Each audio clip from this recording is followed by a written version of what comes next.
Right, okay, so during this section we're going to be taking a look at C2 Chapter 3, which is essentially all of the calculations involved in the C2 exam paper. The first of those is one called relative formula mass. Now, relative formula mass is probably one of the easiest of the calculations, but in order to be able to do that you need to understand what we mean by relative atomic mass. So we're going to take a look at that first. Now, the first thing to note is, just using the weighing scales that you can see on the screen, is that every atom has a unique mass, and you can find that mass by looking on the periodic table. Now, carbon has a mass of 12, which means that it is 12 times heavier than hydrogen. Hydrogen only weighs 1. I know that because it tells me that on the periodic table. So, one atom of carbon weighs as much as 12 atoms of hydrogen.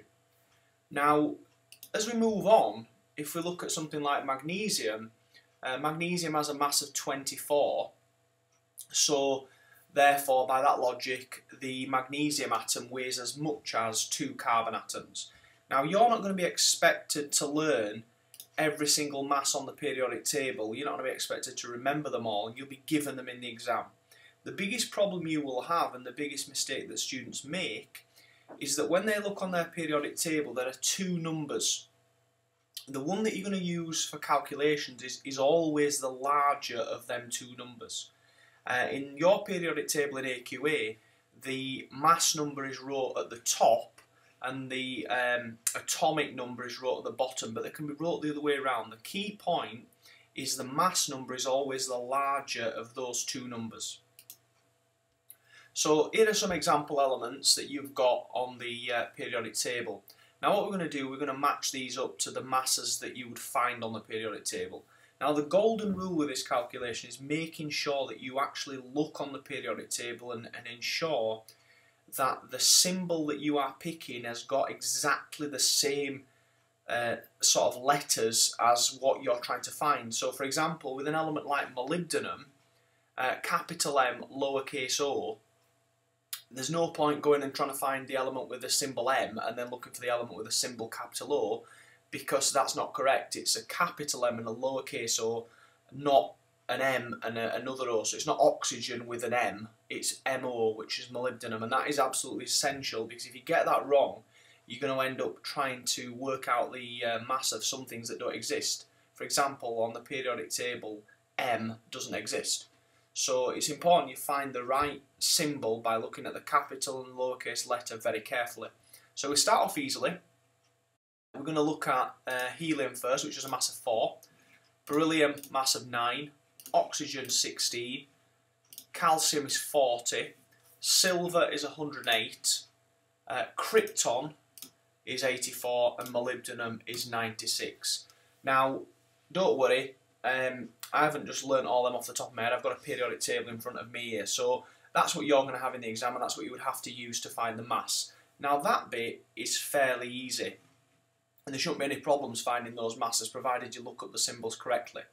The problems start with the actual calculation itself. So what we need to realise is that the relative mass of a substance is given to say to you the substance is this mass, and that is relative to 1/12 the mass of carbon-12. Now, I don't want people to get really preoccupied with that number.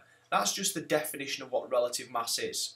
So if somebody says the relative mass is 50, that means it's 50 times heavier than 1/12 the mass of carbon-12. Now, we used to say it's 50 times heavier than hydrogen, but the problem appeared that hydrogen does not exactly weigh 1, so we don't use the mass of that anymore. But we do know that carbon has a mass of exactly 12. So if we take a 12th of that, then we've got a number of 1, and that's where that comes from. But as far as you're concerned in the exam, I would only worry about relative mass if you're ever asked to define what it means. And if you are asked that, you would say it's the mass of an atom or a molecule relative to 1/12 the mass of carbon-12. You won't be asked to discuss that any further. Right, okay, so working out formula mass. Now, you can see in the bottom corner down here, I'm going to give you a series of formulae, and you're going to have to work out the formula mass of these. Now, it's fairly easy, and we're going to go through a few of them. So methane is CH4, so I've got 1 C, 4 H's, and I total them up, and it's 16. As easy as that. Okay, SO2, we have one S and two O's, mass 64. NH3, one N, three H's, and again 17. HCN, again in this one it's all about being careful with capital letters. They are all capital letters, so they all have their own unique mass. And I've got one H, one C, one N, total them up is 27. And H2SO4, I've got two H's, I've got one S, and I've got four oxygens. And again, you look up the masses from your periodic table, we've got them here on the actual screen to help us out, and you add them all together and it's 98 grams. So the next one, C2H5OH, it's an alcohol, that's why the H's are sort of separated. You see the OH on the end, so that tells you it's an alcohol, that's why it's not C2H6O. And we've got two carbons, we've got 5 hydrogens to start with, then an O, and then another hydrogen, so 6 in total. Total them up and it's 46. Now, the next one again, this one's got 3 carbons, 2 there, 1 there. Hydrogens, I've got a total of 6, so I'm going to put them in. And then oxygens, I've got a total of 2. Add them up, 74. Now, the final one that can cause problems is when people introduce brackets. Now, brackets in chemical formula are very different to those that you see in math. This is not squared.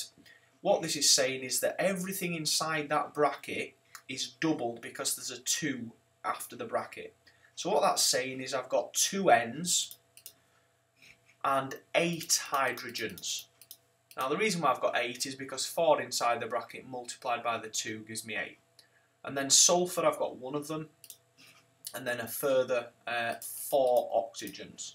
Total them up, 132. It's all about simple maths and just adding up the numbers, and if you do that, you'll get the marks. This question is guaranteed to be on the C2 paper. They never ever miss this. Right, here are a few examples that you can do in your own time. What I'd recommend doing at this point is pausing the video, working out the masses of all of these on the screen, and then we'll show you the answers in a few seconds' time. So if you just want to pause the video now.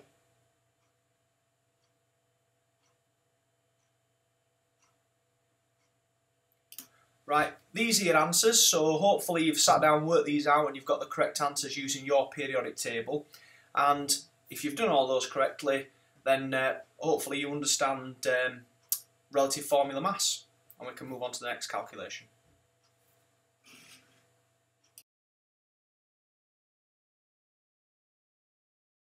Right, okay, so the second calculation we're going to look at is called percentage composition. Right, the first thing we're going to look at is an example. So we're trying to find the percentage of nitrogen in ammonia, which is a fairly simple calculation to do, but does cause some confusion.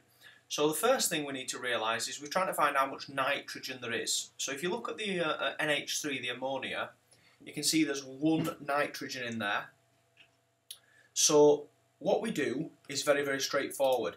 We work out the formula mass of ammonia first. So the formula mass, like we've been doing in the first calculation, is just simply done by adding the N, the H together, 3 hydrogens, 1 nitrogen, and you get a formula mass of 17. Now we're trying to find out what percentage of that is actually nitrogen. Well, we know that there is 1 nitrogen in that ammonia. So what we do is we do 14, which is the mass of nitrogen, times 1, because there's 1 of them, and then we divide that number by the formula mass of 17. So just to recap, we took the 14, which is here, and we multiply it by 1 because there's 1 nitrogen in the ammonia, and then we divide that number by 17, which is the formula mass of the whole compound. We then multiply by 100 to get a percentage, and in this case it's 82%. Right, now the second example is a fairly obvious one because we've just worked out the percentage of nitrogen in ammonia, which we've got 82%, And now the question is saying what percentage by mass of hydrogen is present in ammonia. Now logic tells us it's going to be 18%, because if it's 82% nitrogen and there's only hydrogen left, then that must be 18. However, we're going to work it out using the method from the previous example. So first of all, we work out the formula mass of ammonia, which we've already done before. We know that it's 17, 1 nitrogen and 3 hydrogens. And now what we do is we work out the amount of hydrogen present. Well, there are 3 hydrogens, and each of them has a mass of 1. So we do 1 times 3, which gives us a total of 3, and then that's divided by 17 times 100. And that gives us a total of 18%. So just to recap, we've got hydrogen which has a mass of 1, multiplied by 3 because there are 3 hydrogens, and then divided by the total mass of the compound, which we've worked out to be 17, times 100 gives us 18%. Right, here are a couple of examples that I want you to see if you can work out for yourself. The first job is you would work out the formula mass of each of these compounds, and then you're going to work out the percentage of oxygen present in each one. Now what I'd recommend at this point is if you pause the video, work them out, and then we'll go over them in a few seconds' time.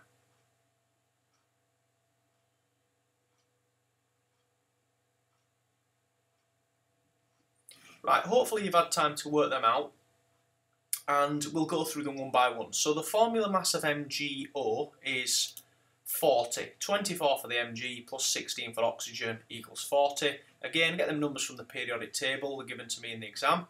And the percentage of oxygen, well, we've got 1 oxygen, so it's going to be 16 divide 40 times 100 gives me 40%. K2O, the formula mass, 2 Ks and 1 oxygen. So 2 times 39 plus the 16 gives me 94. And then oxygen, well, there's only 1 oxygen present there, so it's going to be 16 divide 94 times 100 gives me 17%. Third example with sodium hydroxide, or NaOH. Total formula mass is going to be 1 sodium, 1 oxygen, 1 hydrogen, total of 40. And there's 1 oxygen present, so I'm going to do 16 divided by the 40 times 100 gives me 40%. Right, to the last example, there's a bit of a catch with this one because there are 2 oxygens present in this one, but if we work out the formula mass, S plus 2 O's gives me 64, and then the percentage of oxygen, well this time I've got 2 oxygens present, so it isn't going to be 16 divided by the formula mass like the previous examples. This time it's going to be 32 because I've got 2 oxygens, so 32 over the formula mass of 64 times 100 gives me 50%. Okay, that is percentage composition. Again, a very, very popular question. You've got to make sure you can do that, and if you can do these examples and you get the right answer, then you should be absolutely fine.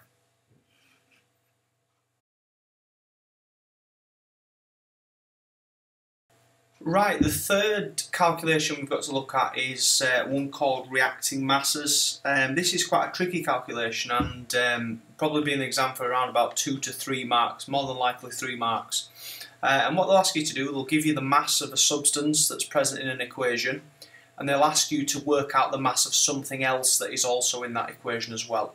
So if you look at the example that we've got here, it says if you have 50 grams of magnesium, what mass of magnesium oxide will be produced?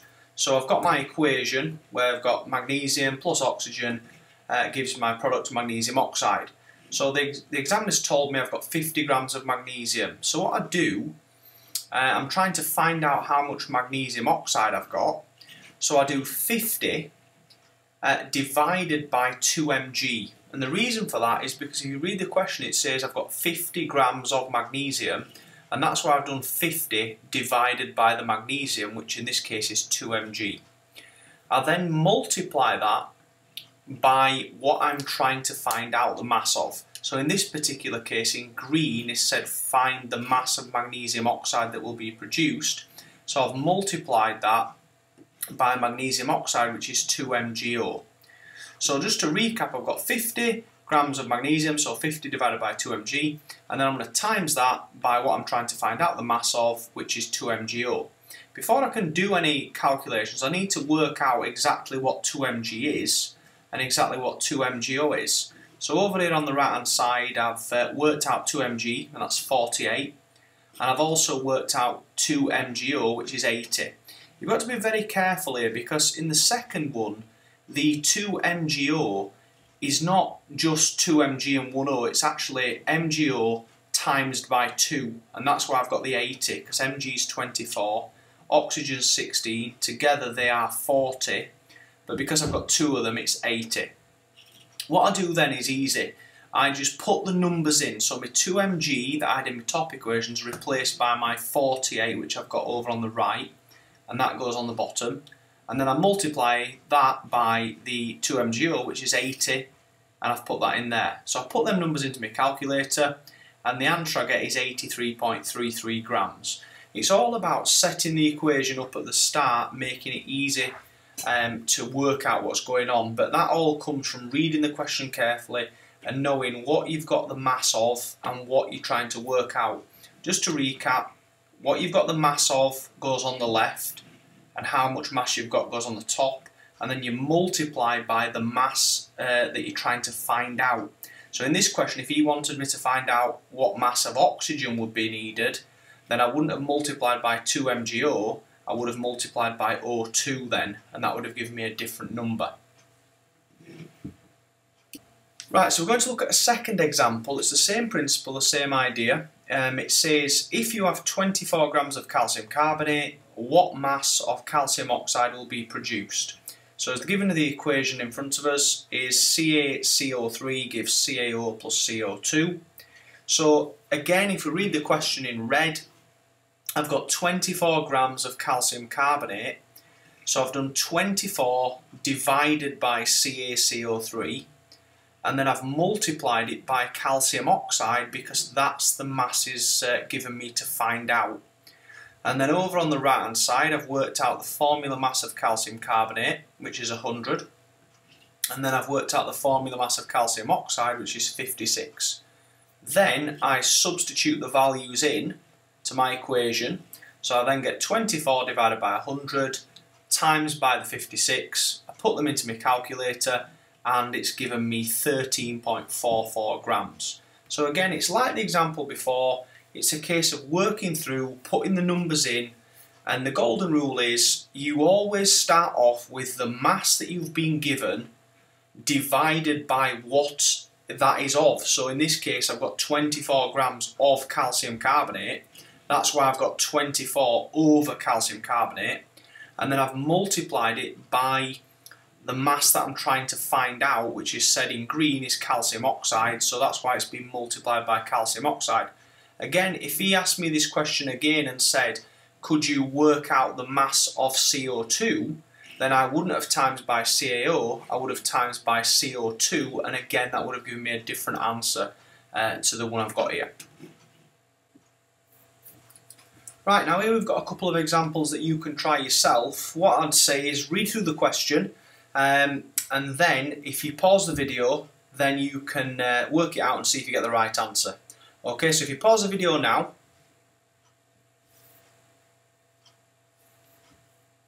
right, hopefully you've got the right answer, and hopefully you've come back with 56 grams of calcium oxide.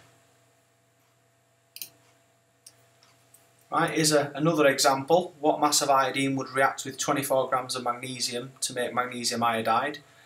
Be very careful, the question's asking you for the mass of iodine, so I'll give you a couple of minutes to do that. If you just pause the video. Right, hopefully you've worked that out, and it's 254 grams. Right, the third and final question is, what mass of zinc oxide would be produced by the thermal decomposition of 125 grams of zinc carbonate? So just give you a couple of minutes to do that if you just pause the video again.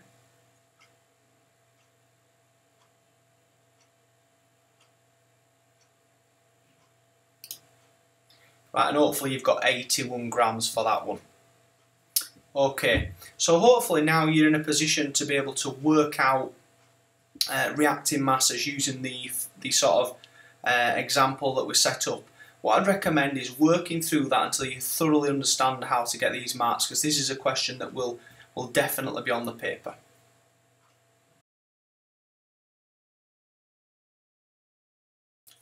Right, okay, so on to the next calculation, which is percentage yield.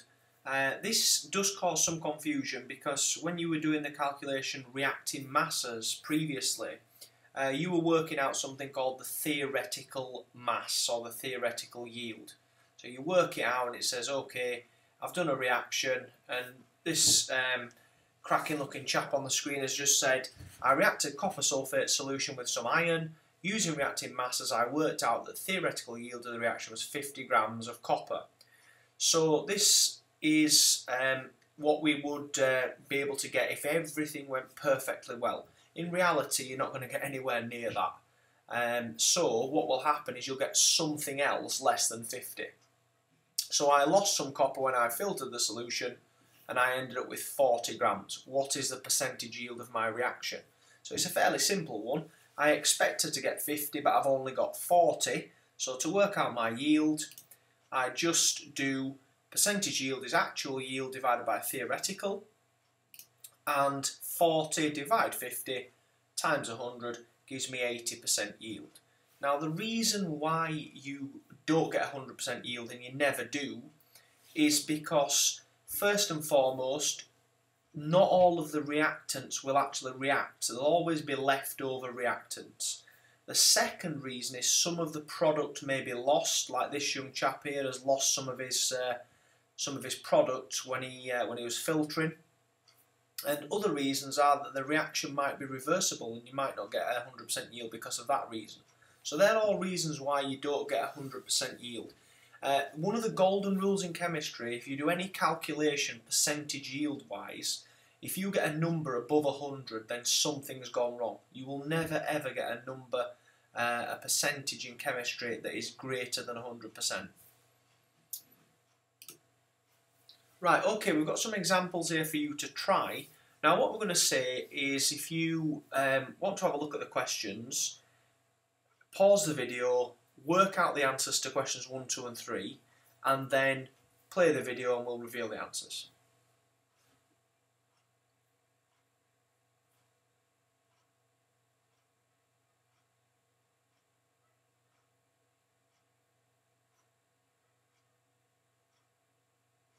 Right, hopefully you've had an opportunity to work these out.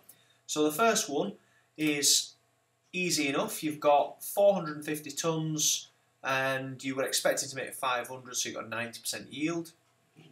For question 2, you've got a 70% yield because you got 0.7 grams when you were expecting 1, so 0.7 divide 1 times 170.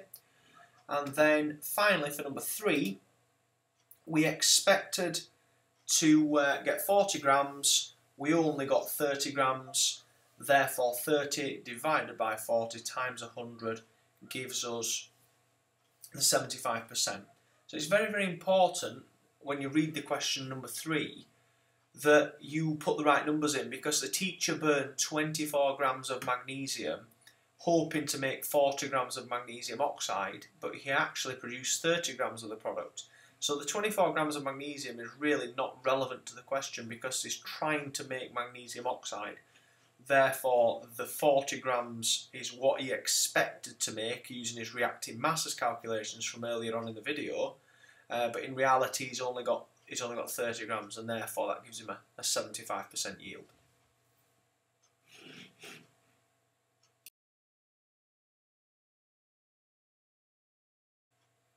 Right, the next calculation we need to look at is the empirical formula. This is usually there for 4 marks, and I would expect this to be there in the summer 2014 examination. It's due to make an appearance. Right, so definitions first of all. The empirical formula of a compound shows the simplest ratio of each element present in the compound. So for example, if you take a chemical called hydrogen peroxide, its empirical formula is HO, because the ratio of hydrogen to oxygen is 1:1.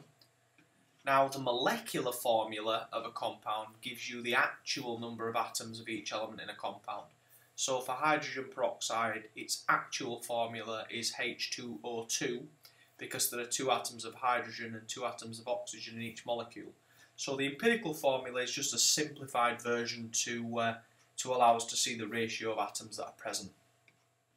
So for our first example, it says a compound contains 0.25 grams of hydrogen and 4 grams of oxygen. Work out the empirical formula of this compound. So we've tried to set this out in a table so you can follow the process through each time. So you put your elements at the top, and down the side I've got the comments about what we're doing in each step. So we've got 0.25 grams of hydrogen, 4.0 grams of oxygen. The first step is to divide your mass by the periodic table mass. So for hydrogen I've done 0.25 divided by 1. The number in red has come from the periodic table, and that's given me 0.25. If I then go to the oxygen, I've got 4 grams and I divide it by the periodic table mass for oxygen, which is 16. When I do that, it gives me also 0.25. So that's my ratio. Now, what I do then is I divide both of these numbers by the smallest. Now, because they're both 0.25, we divide them both by 0.25. So 0.25 divided by 0.25 is 1. And then on this side, 0.25 divided by 0.25 is 1. And the whole number ratio is just 1 to 1. It's already done for us. There's nothing to work out. And because the ratio of H to O is 1 to 1, then the empirical formula will just be wrote as HO.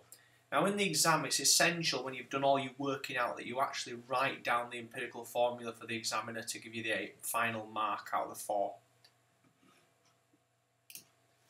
Right, example 2 is slightly more tricky. This time they haven't given us masses, they've given us percentages, but the principle is exactly the same.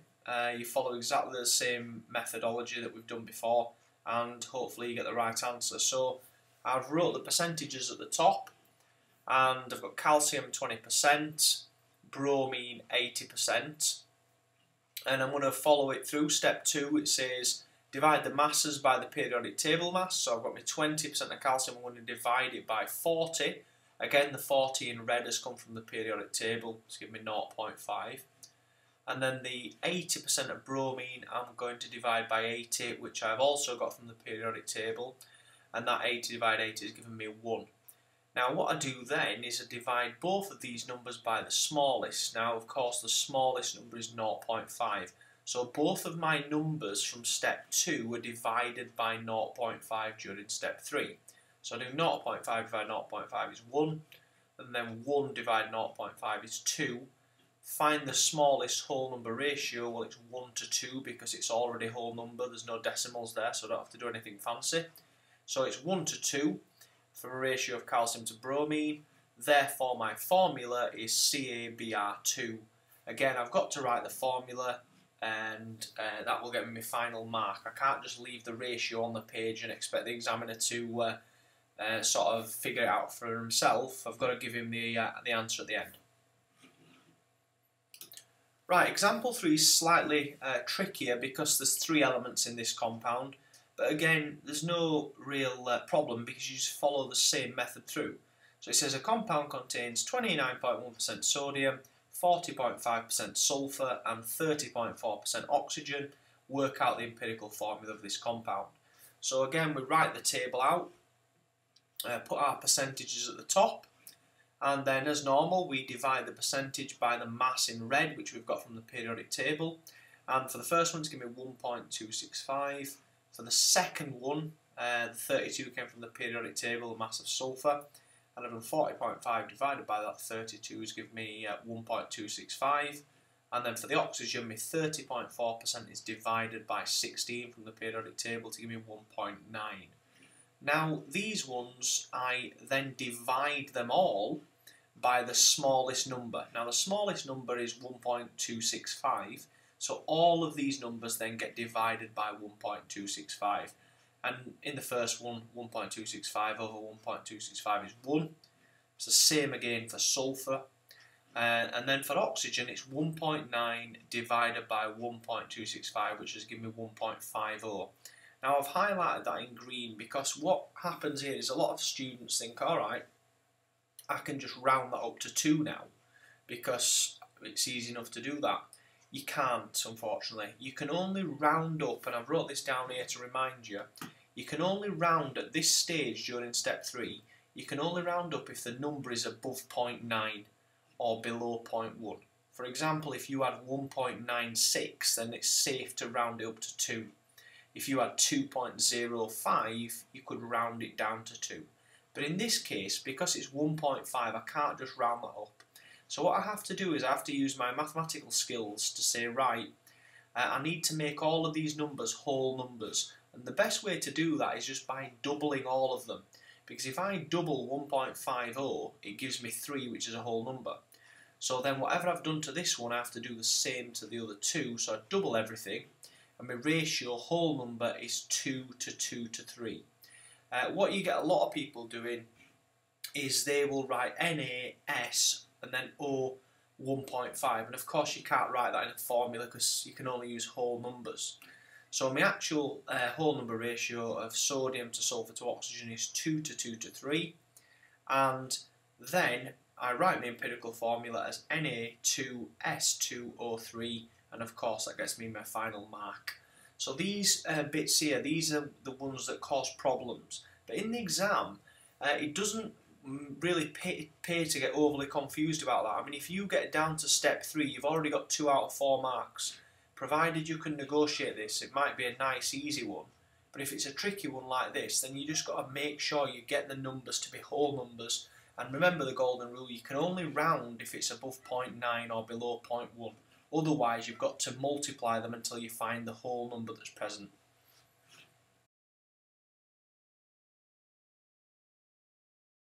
Right, what we're going to do now is going to give you an opportunity to work out a couple of empirical formulas. Now, what I'm going to recommend you do is you read the question and then pause the video, work out the empirical formula, and then we'll give you the answer. And you can check if you're right or wrong. So I'll just pause the video now. Right, hopefully you've had a chance to work this out, and hopefully you've got the empirical formula to be SO. Okay?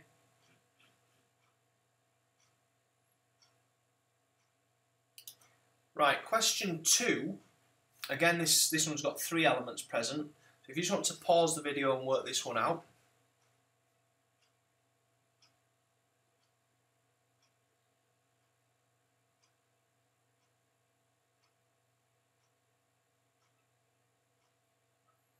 And hopefully you've got C3H8O.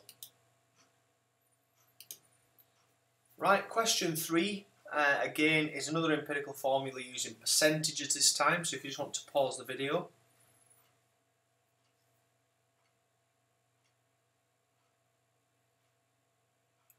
Right, hopefully you got an answer of N2O. And then finally, question 4. An empirical formula again using percentages, so if you just want to pause the video and work this one out.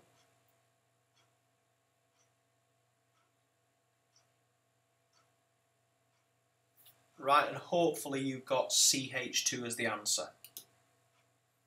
Right, okay, so that is empirical formula done, and it's in a calculation you need to get yourself sort of very familiar with, because like I said earlier, I think it will be coming up this year, and it's well worth getting right, because of course it is for 4 marks.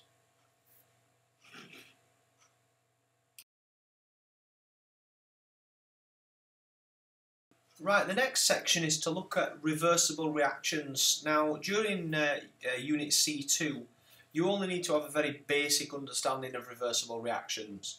It's not like the C3 triple science unit where you need to know quite a lot of detail. For the C2 unit, you just need to appreciate what a reversible reaction is. So we've got an example in front of us here on the screen where we've got some blue hydrated copper sulfate. And what we're going to do, we're going to heat it up, and what happens is the water will leave. So the blue colour sort of turns white because you make anhydrous copper 2 sulfate, which is basically the same stuff but without water now. So it uses the Bunsen to get rid of the water.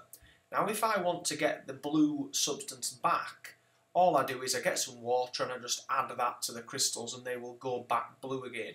And that's because this reaction is essentially a reversible one. So we put the water back in, it goes back blue. And you can keep doing that as many times as you want. Now the summary for that, don't worry about the actual equations here, the .5H2O business, you don't need to worry about that. But what you've got is essentially hydrated copper sulfate, which is copper sulfate with water, turning into anhydrous copper sulfate without water.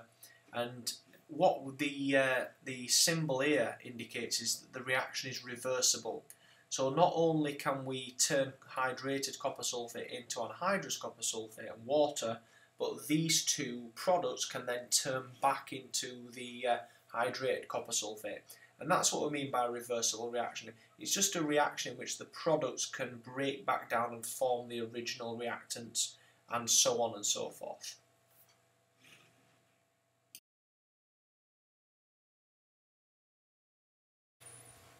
Right, this part of the chapter focuses on instrumental analysis and chromatography. Now, when you were probably in year 7, you will have done a little bit about chromatography, and you put ink on paper and put it in the sort of beaker, and the ink runs up the page.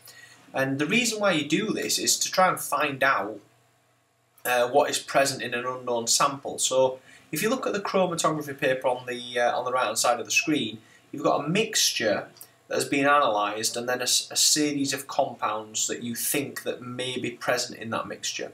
And what happens is they all move up the page, and the golden rule is the more soluble ones move further up the page. So the most soluble one is the purple one in this case.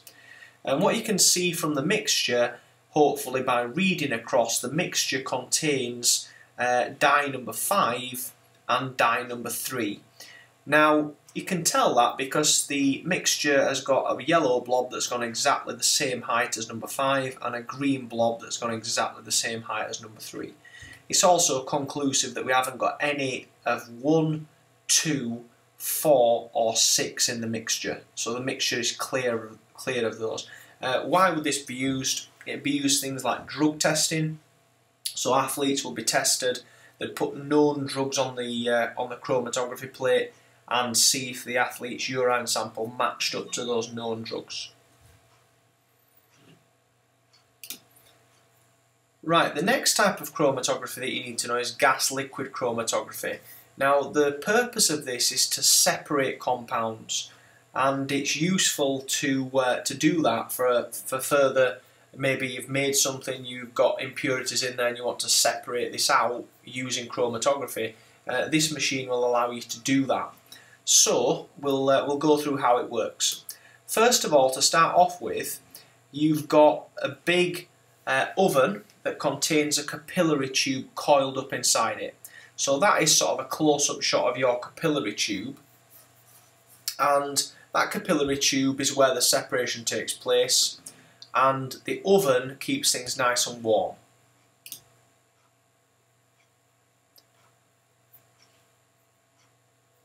Now what happens is a carrier gas, which is usually nitrogen or argon, is pushed through the machine, and then what happens is your sample is then injected into the machine through the top for separation. So when your sample goes in, it starts to move through this machine. Now as you can see, your green sample in this case, as it moves through, it will start to separate out. So what will happen is whatever things are present in your sample will move through the capillary tube at different speeds. So as you can see, the blue is moving quickly, the red's moving slowly, and the yellow's just taking forever to get through.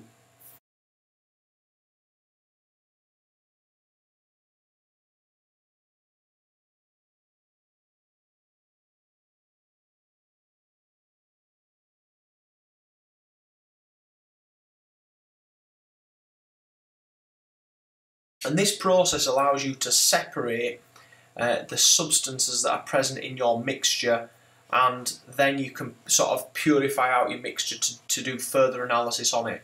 Now, the chromatography process is pretty useful for this because it allows you to sort of carry out separations on things that are very, very tricky to separate. And like I said before, the reason why you would do this is for further sort of purification. One of the things that I like to ask you in the exam is, why do you use nitrogen or argon as the carrier gas? And the reason for this is because nitrogen and argon are both highly unreactive. If you used a gas like oxygen, the chances are that the oxygen gas would react with some of your sample, because oxygen is quite a reactive gas. Now what you're seeing here on the right hand side is the samples are being passed into a mass spectrum where the computer is analysing what has been produced, and this is just common practice in chromatography.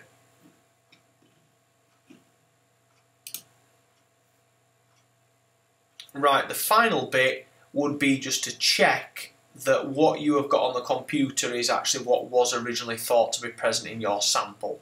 And that really is chromatography. That's all it is, gas liquid chromatography. So you look at the sample, you look at the graph, and you can see your blue substance, your red substance and your yellow substance are all present there and all correct. Right, the next process and instrumental technique that you need to know, the second one, is called mass spectrometry. Now the hint with this is it's all in the name. A mass spectrometer will measure the mass of a molecule. That's what it does. So it allows you then to work out the molecular formula. The machine looks something like this. The machine looks something like this, and this very sophisticated machine uses an electromagnet to measure the mass of molecules. So if you're asked in the exam, what does a mass spectrometer do? It measures the mass of molecules, so you know what the formula mass is going to be. Again, from earlier in the video, we talked about working out the formula mass using the periodic table, and I mentioned the fact that hydrogen has not got a mass of exactly 1. This machine was the machine responsible for telling us that information. Right, finally, you need to know the advantages of instrumental methods versus simple lab methods that you would use in school. So these instrumental methods that we've been looking at, the advantages are they're very quick, they're very accurate, and you only need a tiny amount of sample to be able to get a result. Whereas the disadvantages of these are they're extremely expensive to buy. You're not going to be walking into science and at Hemsworth and getting yourself a mass spectrometer. Unfortunately, they cost thousands upon thousands of pounds. The other reason why there are disadvantages is because you need special training to use these machines. So sometimes in sixth form what happens is students would have to go to universities in order to use these machines when they're doing A-levels and things. Okay,